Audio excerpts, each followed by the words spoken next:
think right now. What do you guys want to do for the last week of school? I know we won't get through this entire book, which is fine. I think the last week, what we should do is go through like modern jazz, because we only have, what is today? Technically, we have next week. We basically have 2 weeks left, if I'm correct. Yeah. May 5th is the last day class. So we have next week and the week after that, and then we're done. So, and then that'll put us through Freedom and Fusion, right? So we get to listen, check out all the Fusion stuff. We get to listen to free jazz. And then what I'm thinking what we'll do is the next Tuesday is we'll focus on, what's that called? Like modern jazz. Because the modern movement's actually more of like a world music movement, if anything, because the internet has connected everybody and you get to listen to all sorts of different music. You don't have to wait for, a large migration of immigrants to come to your town to hear new music. I can literally go and listen to music from Nepal right now and get a great understanding of it, right? So that's what I'm thinking. Do I have any objections? No objections, none whatsoever. So your final exam is going to be, how many questions should it be? We'll also review for that as well. Let me find the syllabus.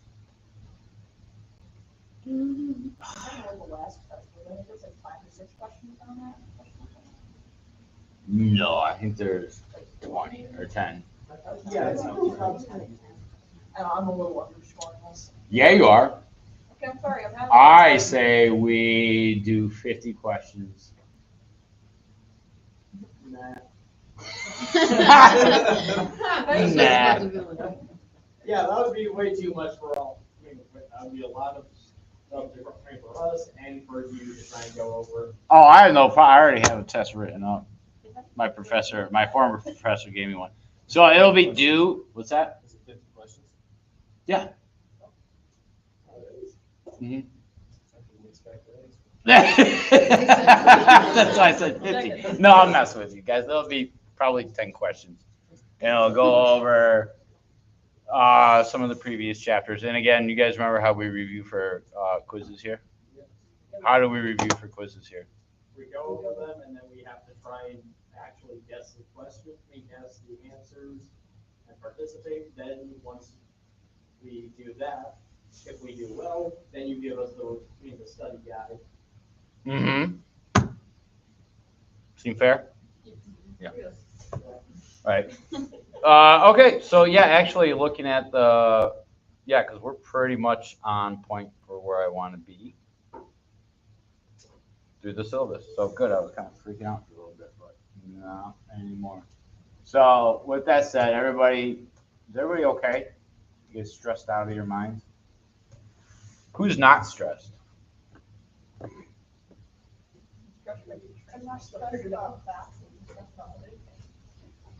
You got a wedding coming up, so that's anybody else here stressed about your classes or whatever?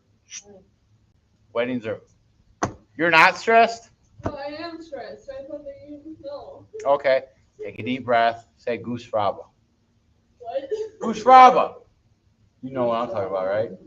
Anger management. I feel pretty. So pretty. It's been a long time since it's I just find it funny watching Jack Nicholson sing that movie or sing that song. Okay, so we're all good with that. We got our set plan, and we're pretty much spot on with the syllabus. Okay, so what did you guys think about reading about John Coltrane and Miles Davis further into them? Is that his real name? What? Coltrane? I think so. That's like sick. To the cool. Like in my mind, I thought he was clever about it. Like a nickname. But this is really cool.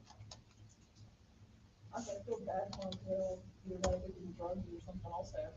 They all got John William Coltrane Jr.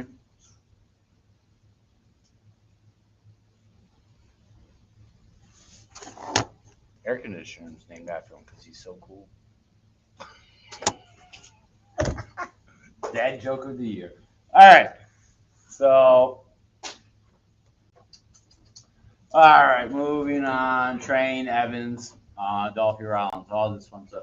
Meantime, Miles Davis would come to personify the cool jazz movement in the 1950s. His demeanor and his trumpet playing were on this regard, both reflecting the enigmatic, oh my gosh, not again today, mixture of aloofness and emotional immediacy, that odd contradiction that added fire to the cool, invigorating the otherwise subdued quasi-chambered music. Yet, in the early 1950s, all this still lay in the future. At the time, Miles, despite his key role in the capital birth of cool, as it would come to be called, Sessions maintained only peripheral relationships to the burgeoning of cool jazz scene. Stan Getz, Brubeck and Modern Jazz Quartet, Gary Mulligan, and others generated publicity and built followings. Davis struggled in his attempts to define a personal style on the horn and will attract an audience for his music. Club owners just froze me out, he later reflected.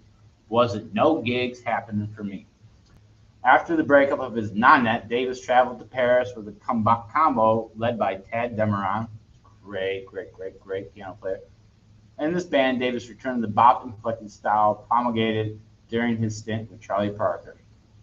Recordings show the spirit of Dizzy Gillespie and Fats Navarro hovering over his playing, yet though his technique on the trumpet is more proficient than in earlier years, the Dameron collaboration presents on the whole a step backward to the more innovative Capitol project. Okay, so again, what is Miles doing at this point?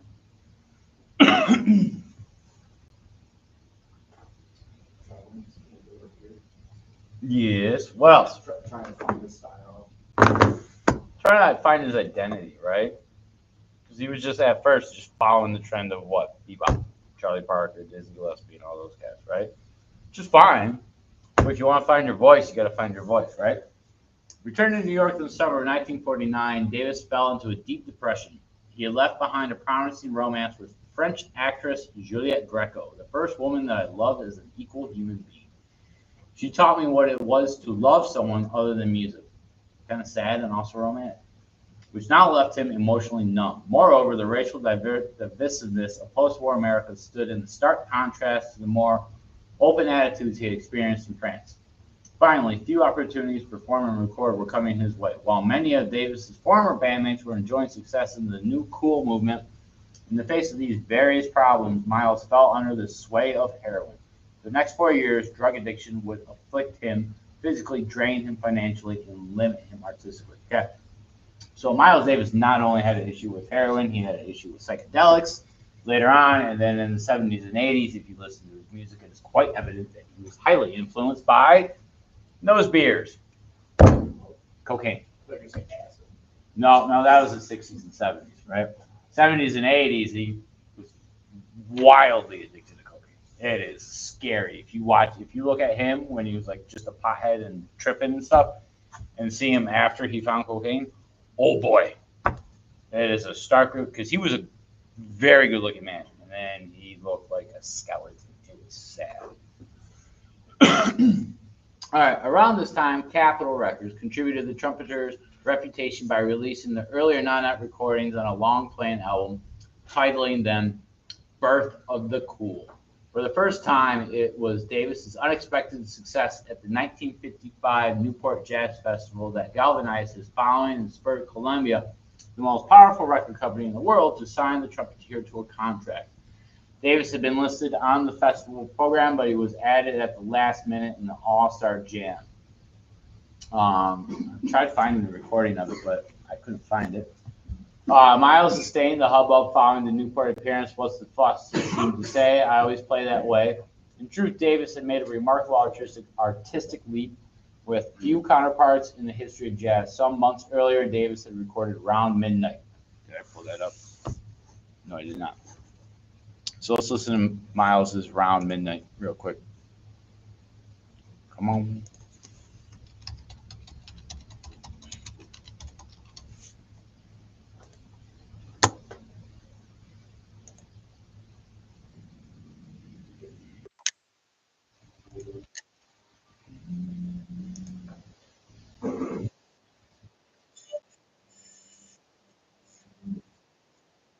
instrument is that?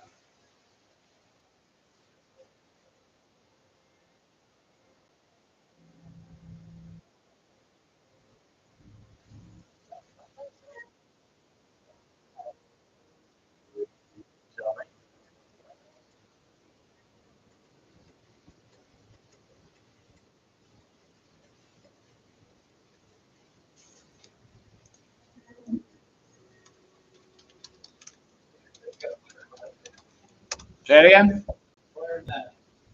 So we got clarinet. Okay. What say you?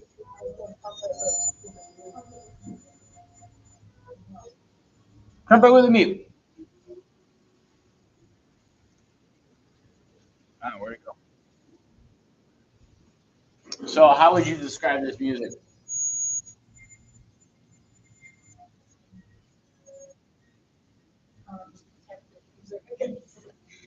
No, you would file this maybe under what genre of film? Or film noir. Yeah. One of my favorites. Um, yeah, so it's that. So you can kind of suggest that it's kind of sultry, right, or provocative or sexual, right? It's also got some dark mystery to it, right? What does that look for? Cigarettes. The perfect time for them. It is the perfect. Why did you not pull out your candy cigarettes? The day I walked into the office. Jesus. Oh, see, Might you're as gonna well- get me in trouble. I'll just put the joking. cigarettes away from No, me. you're fine. It's candy. As long as there's no dope in them. All Yeah. right. It was the perfect timing though for it. That was perfect. That was. You should have done it without the. Yeah, you should. Sorry. It's all right. It's all right. In the summer of 1955, the new Davis Band opened in the Cafe Bohemia with tenor Sonny Rollins, who was a hardbop player. Joining Miles in the front line, Rollins' robust sax sound and linear style made him a perfect counterweight to Davis's more pointillistic approach. Right. So let me pull up something because I remember reading that and I want to show you the difference. Oh.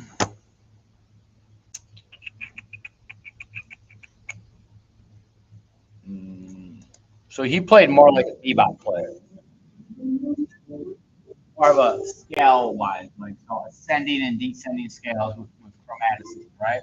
While Miles, if you remember that transcription that I showed you, was more sporadic, sparsed out, right? Almost jumping around.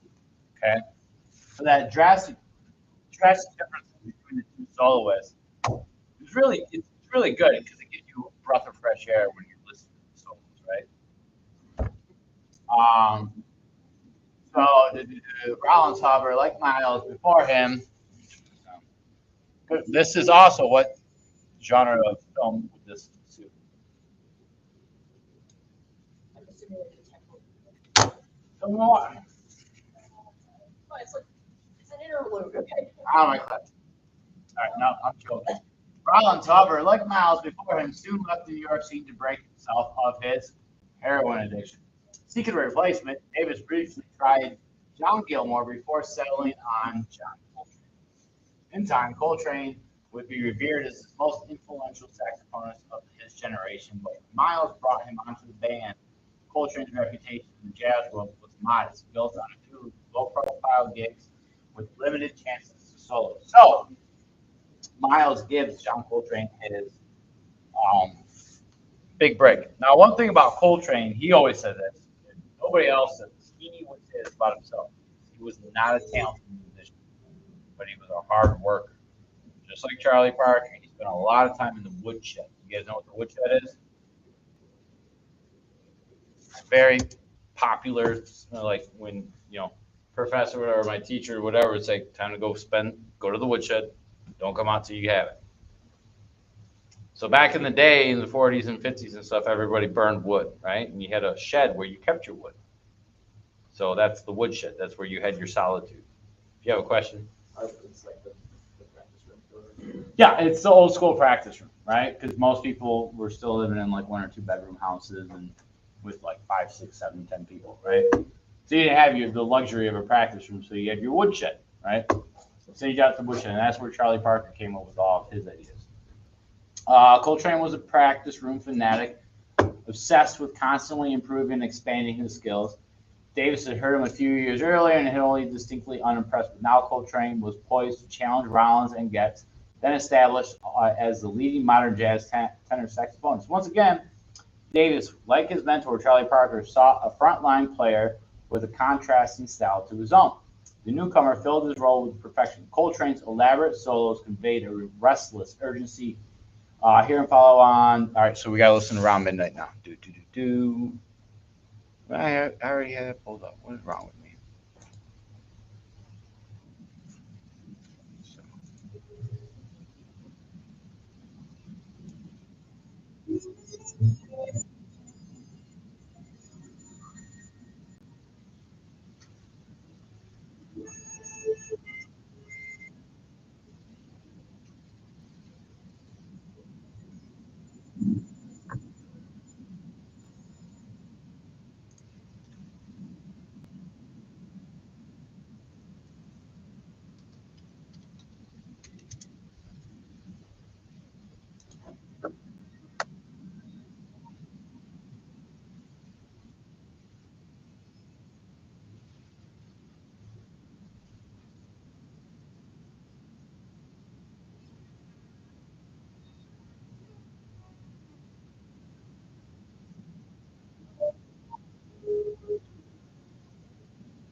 So what's the difference so far?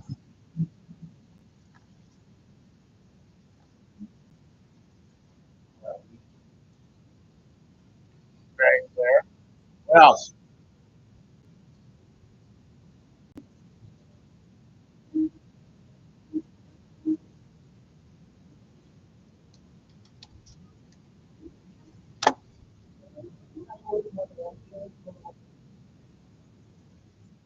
Goes along with the more upbeat.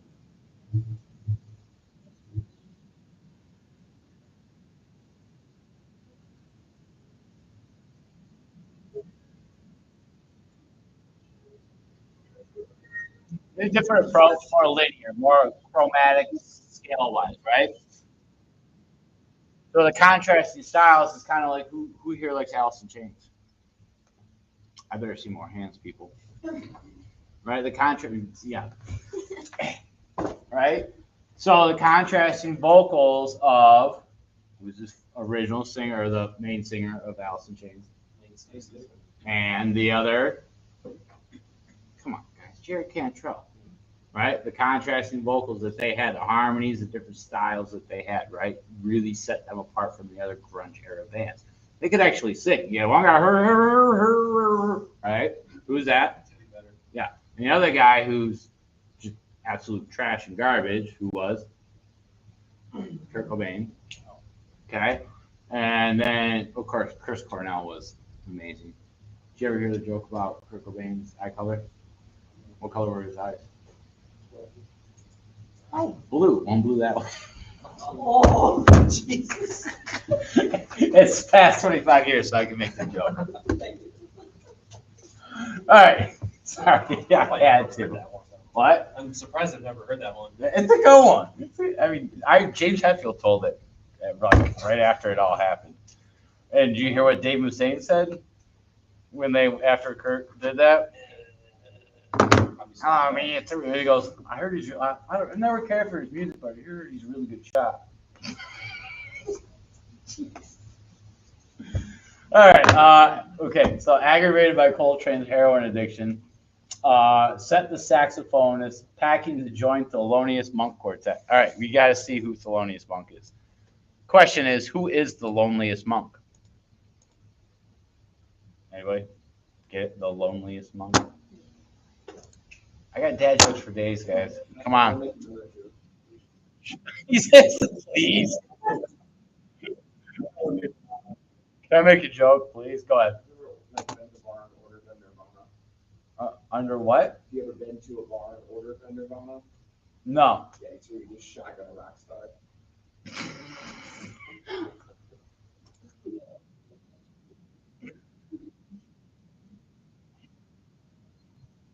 Monk was a piano player, and there's some funny stories about him.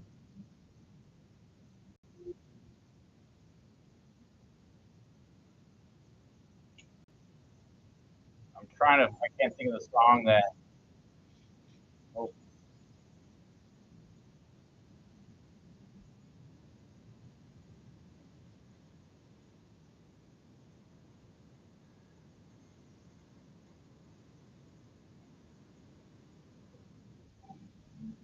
own it.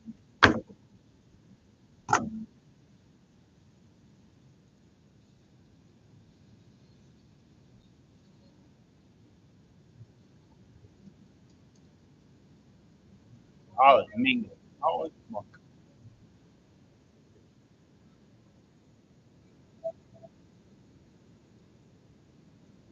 So that's pretty. It's that standard stuff. Um, should I tell you my Monk story? Now tell me what this genre of music reminds you of. We did an arrangement of this in big bands. It's so hard to play because you can't just wait. That Barry. Oh, just wait. You say you know this? He was a very angry man.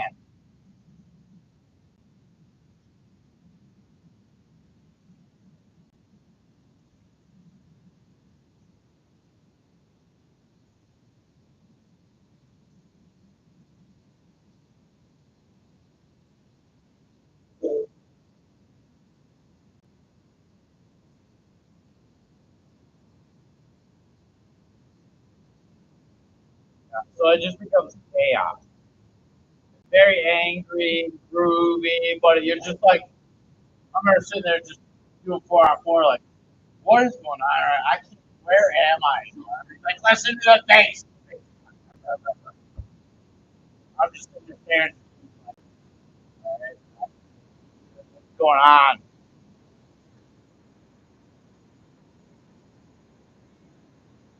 John Hendricks, who I was talking about last week or last class, the guy that wore like the silk suits and come in, and he had like a pimp walk. He'd walk in and like walking like this. It was so weird. But he was like 90 at the time, right? And he'd get up on stage and he'd tell stories about Monk and those guys. And he'd be like, and then this mother, and I swear, this son of a, we're all sitting there like, he's like, this one time I picked Monk up from the airport and he says, hey man, you got a joint? Yeah, I give him my joint. The next thing I know, he smoked the whole one. I'm like, I'm sitting there like, is this dude for real? And Norm's holding his bass, trying to hold back laughter because I mean, it's John Hendricks, who's a jazz legend. I'm just like, this guy's awesome. I love him. I want to spend time with him. So I got to spend like 3 years playing music with him, which is super cool.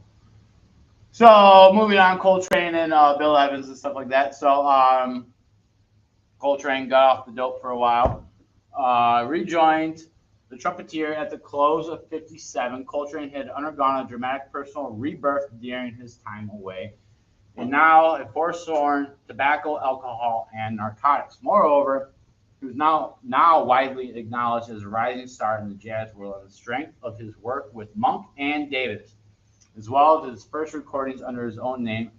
In September, Coltrane had recorded his Soul Leader date for the Blue Note label, Blue Train. Top Flight Notice extinguished the tenor's strong work on the title of the blues, Moment's Notice. Did I get that out? Yeah, so let's listen to this.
So it's the solo or the head?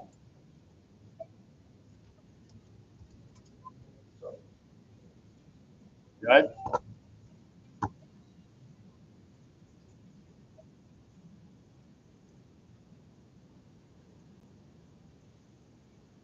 Yeah, Geico commercials and hitting too, man. He's been around for decades. So how is this different compared to Miles Davis?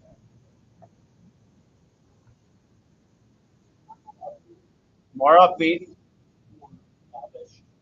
definitely more boppy, right? Very beboppy, a lot more linear, so more scale wise, less chord tone wise, and chromaticism, right? Create. What does chromaticism create?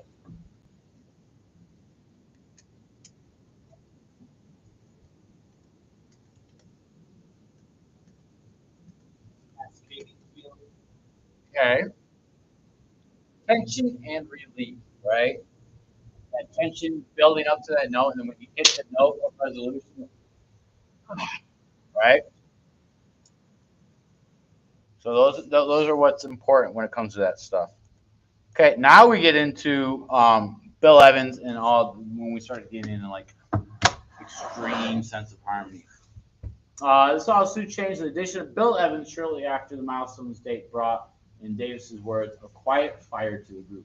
Soft-spoken and introspective, Evans acted little and looked even less like a jazz musician. Hunched over his instrument with his horn-rimmed glasses and slicked down only inches from his probing fingers, he seemed lost in some private communion with the ivory keys. In time, this unassuming figure would demand respect for the most influential jazz pianist of his generation, forging an innovative style that would permanently alter improvised keyboard music.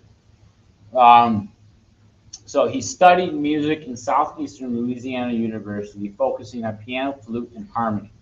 He brought to his jazz playing a deep knowledge of classics, especially late 19th and early 20th century composers such as Ravel, Debussy, Scriabin, Bartok, and Rachmaninoff. Do any of you know who any of those people are? Nate, who do you know? Rachmaninoff, Bartok, Okay. Debussy. Debussy. Okay. Has anybody heard of Scriabin? He was super interesting. So Scriabin would.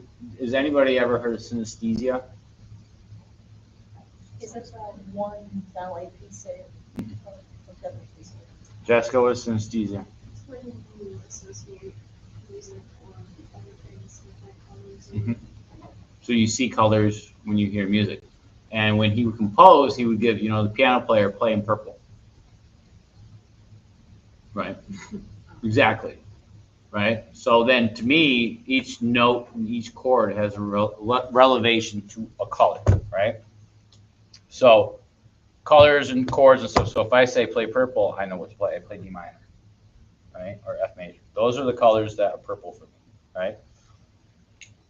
And then it gets even more complex. Was I would play that, and then say the strings, the quartet, it says play purple, but they have a different sense of purple, right? There weren't notes; it was just notes, like notes in notation. It was notes that would say play like this, right? And then he would have lights set up, and he would set these lights off during the performances. So it was basically a giant acid trip before acid was developed. It's wild music, right? Now, Bartok is important because, one, he's my favorite composer of all time, and he originated the Geico commercial. But this is what gets to Bill Evans and what jazz started to do, not think singular chords.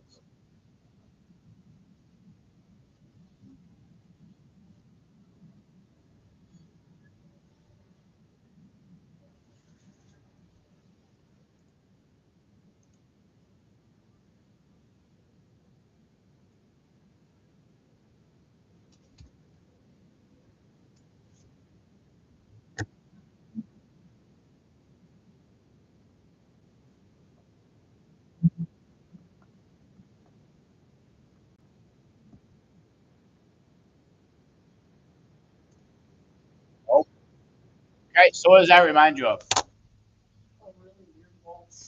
Okay. Okay. Evil. Okay. Anybody here ever seen Alfred Hitchcock movies? Does anybody know who Bernard Herrmann is? He's a composer who did all those amazing scores for Psycho.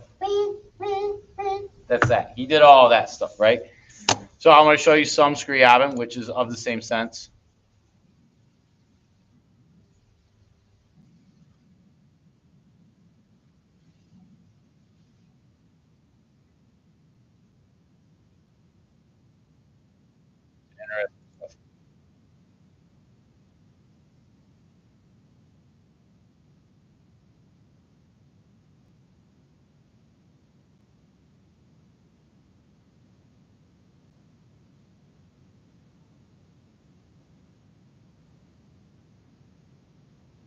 Okay, how does that remind you of?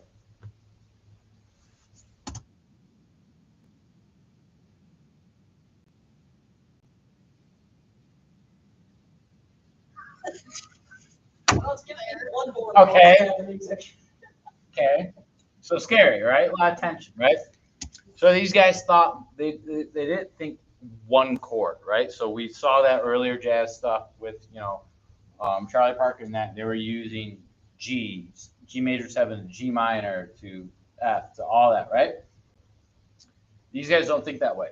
They'll think, let's say they'll take G major in the left hand and stack B major in the right hand, right? So you have matched up tonalities. So then you'll have what we call like a sharp 9, sharp 11, and a flat 13, right?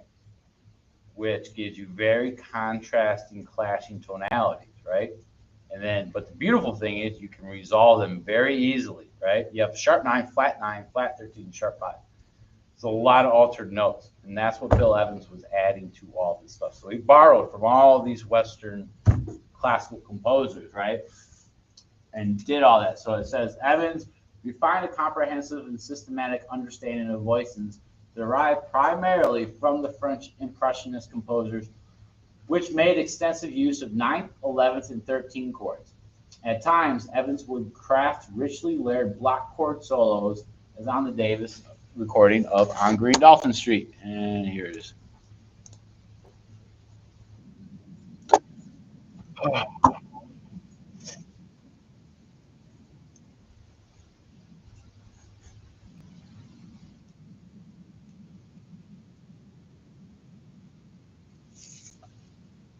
So even right there, what he's doing are like block chord solos with stacked chords on top of it.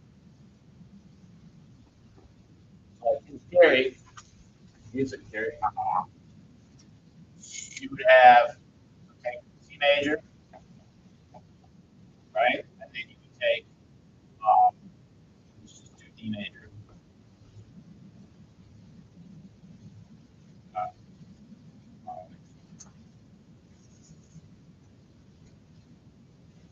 right? So if you use this in your left hand, you get all together, you get your root, you get your 9th, you get your 3rd, you get a sharp 11, you get a 13, and then you get the 5th. That's, you get all these sorts of alternate chords. You can move them. And that's what he's doing. You create altered harmony, create tension, right? And if he wants to resolve that, he can make this, turn this into a sharp 5, make that augmented, and just erase that, turn this into a sharp 9, and then your tension gets resolved to a different form of tension, right? So it's creating constant tension and release, like with every chord movement he does. We'll hear it here in a second.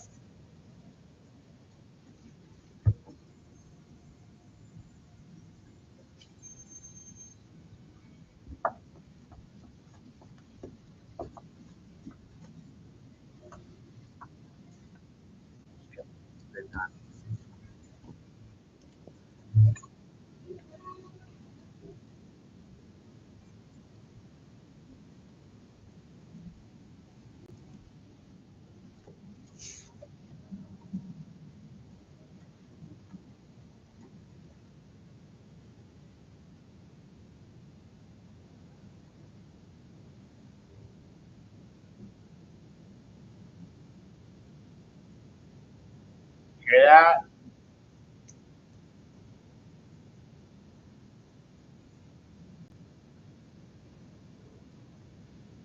So I want you to think of there's two very popular musicians, or one very popular musician slash group, and another very popular guitar slash hippie group that utilize these things that Bill Evans. One's very groundbreaking. You all should know who he is. The other one, you're into hippie music, you might.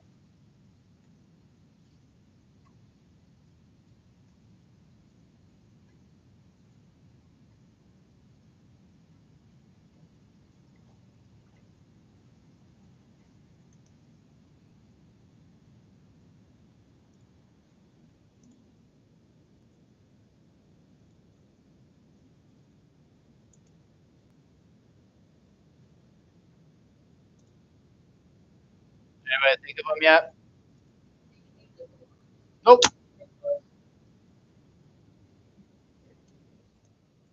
Who said that?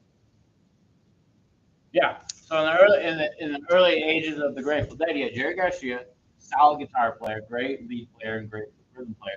He had Pigpen on the keys, so he was basically doubling what Jerry was doing. Right now, you have the other one.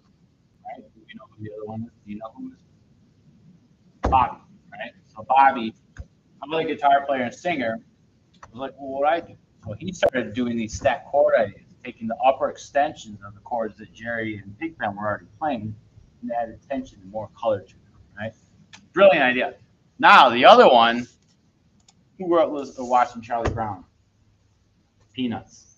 Vince Guaraldi, right? Vince Guaraldi was a big fan of Evans, right? So it altered everything that happened in his ears, right?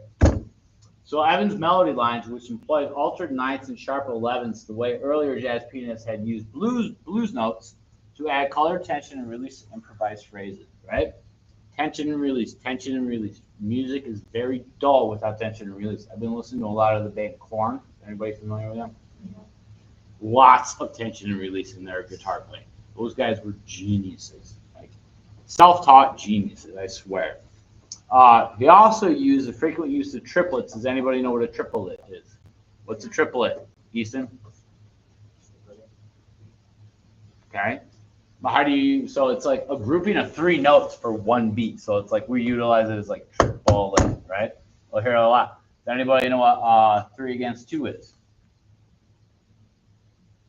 So you have to think it's very common.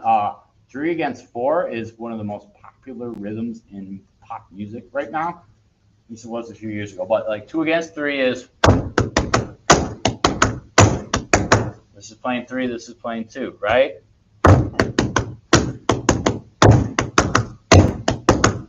This is playing triplets, this is playing quarter notes, right? And 3 against 4 is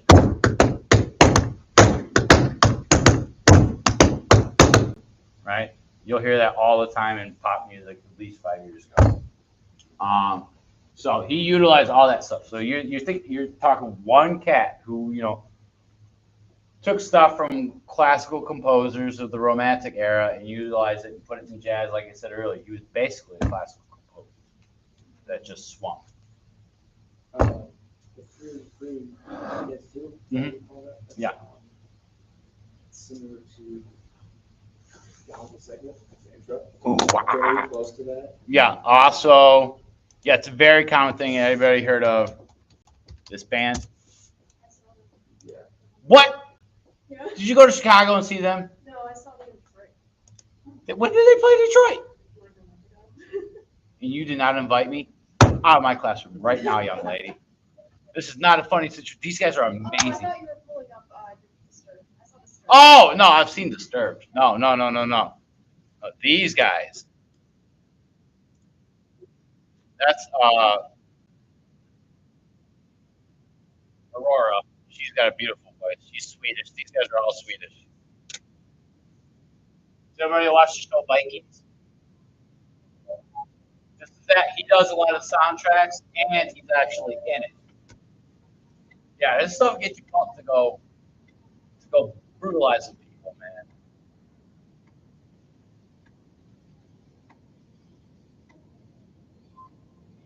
But But what they play on the drums is all three against two.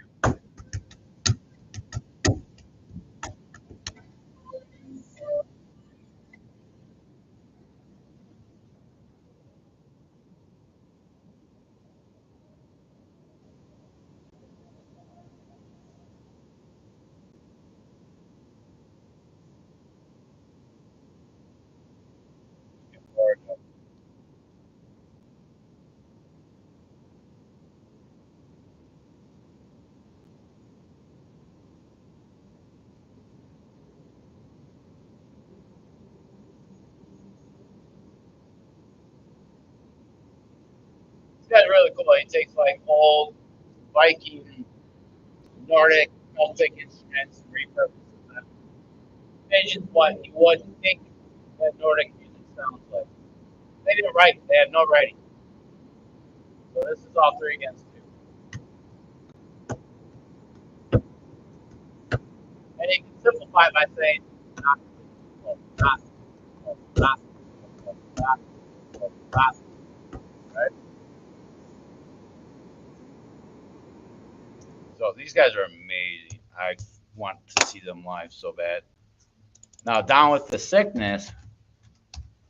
That kind of reminded me of Sabaton at one point. Who? They do entirely Swedish. I love Swedish music. Let's see how close you were. Oh, gosh. That was different.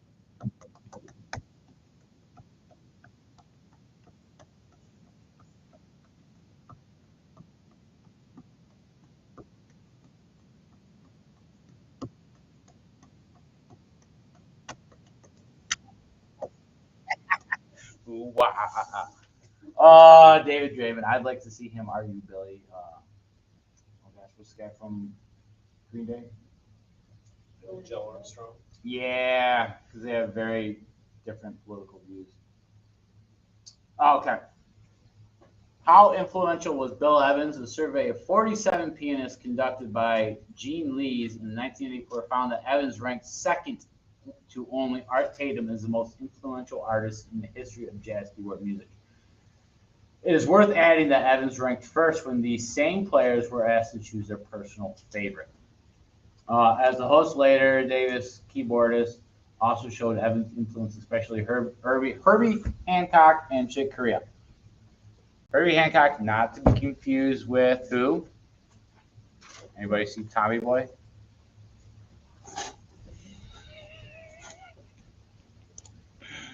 Oh, guys.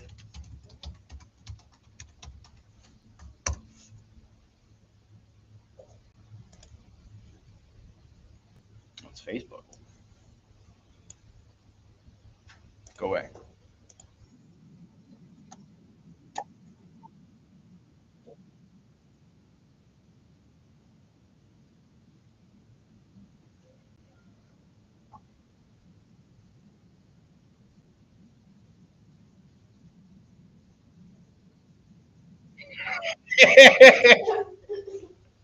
Herbie. It's Herbie Hancock. Comes back later in the movie. You guys never seen Tommy Boy? No. Okay, well, thank you. You get A. Go home. You don't have to show up for the rest of the semester. My favorite scene's like when he's playing with that toy car or whatever, and that kid's trying to mile. It's such a good movie. Old model airplane, he says. Yeah, that. Yeah. Yep. Okay. So, okay. Coltrane's post-Miles career took him in a far different direction from the one Evans pursued. So again, what do you think happened to Bill Evans? Just take a wild guess as what's been kind of the common denominator amongst these jazz musicians of this time period. Heroin, yes, he was super into heroin. You can always tell heroin at it because they're usually doing this. And guess what? Bill Evans, if you watch him on the keyboards, he was doing this all the time. That's what they do. All right.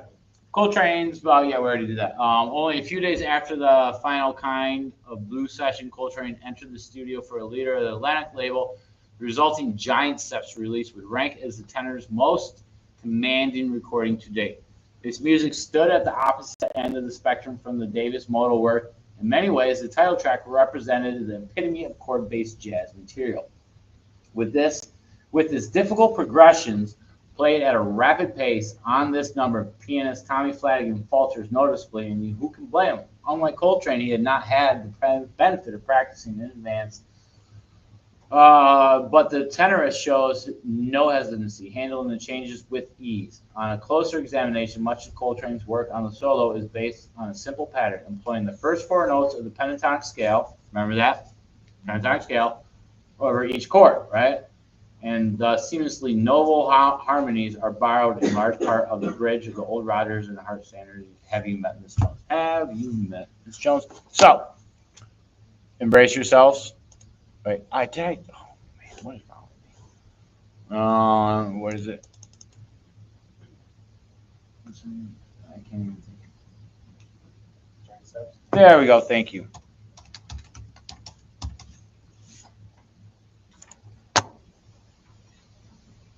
Okay, brace yourselves for this one, guys.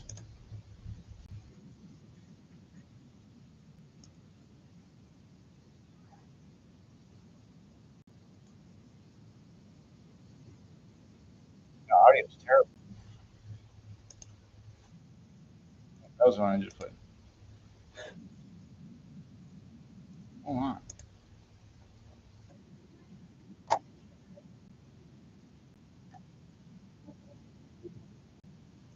Somebody likes Taco Bell. Ah, that's not what I want. Urgh. That's what I want.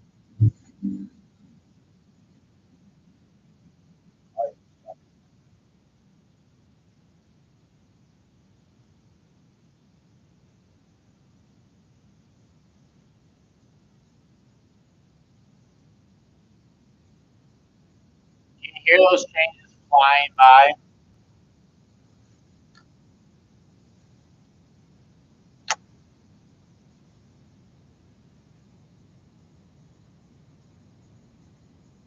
This audio is terrible. Maybe this will work better. There we go.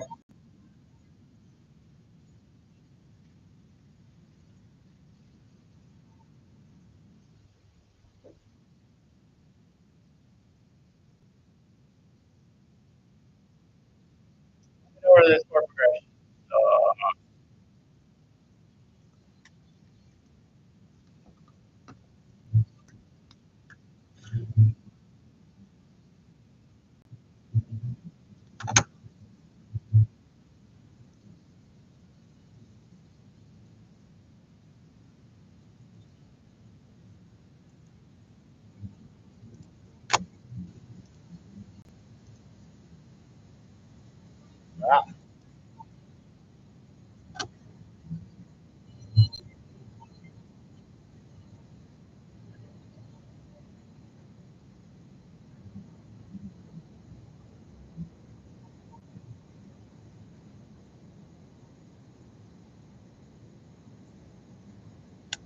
So these are known as like giant steps changes, Coltrane changes, right? And he developed this axis. He developed this, his circle of fifths, right? Are you guys familiar with the circle of fifths? Okay, kind of. Hold on a second.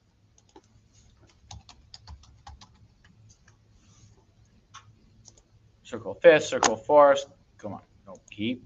Just search for it. Google, I hate you sometimes.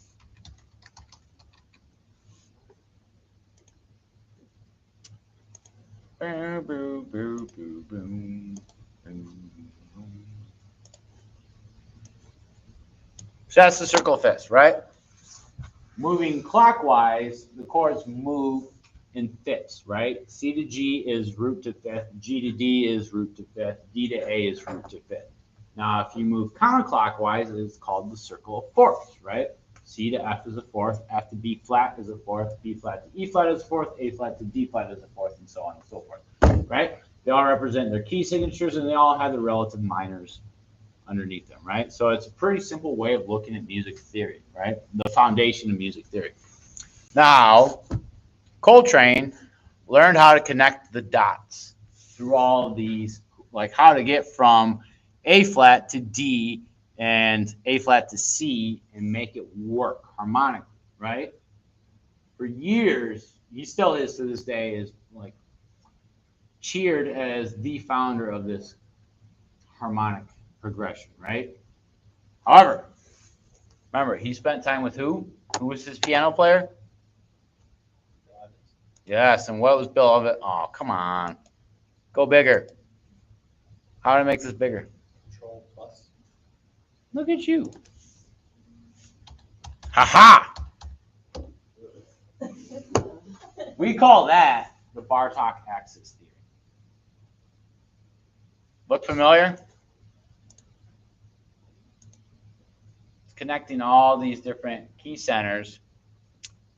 That key center, all those key centers, all those key centers, and all those key centers. By George, I think they're the same friggin' thing, right? So Bill Evans most likely either taught it to him or he heard about it from him and he studied upon it himself. But doesn't matter because he nails those changes as we can see. No easy for any.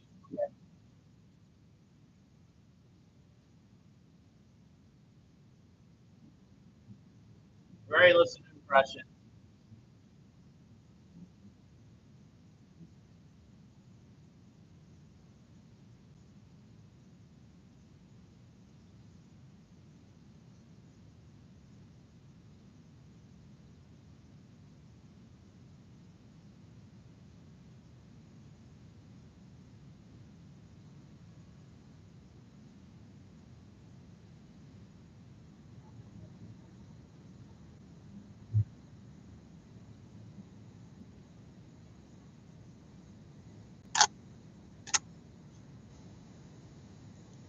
Yeah.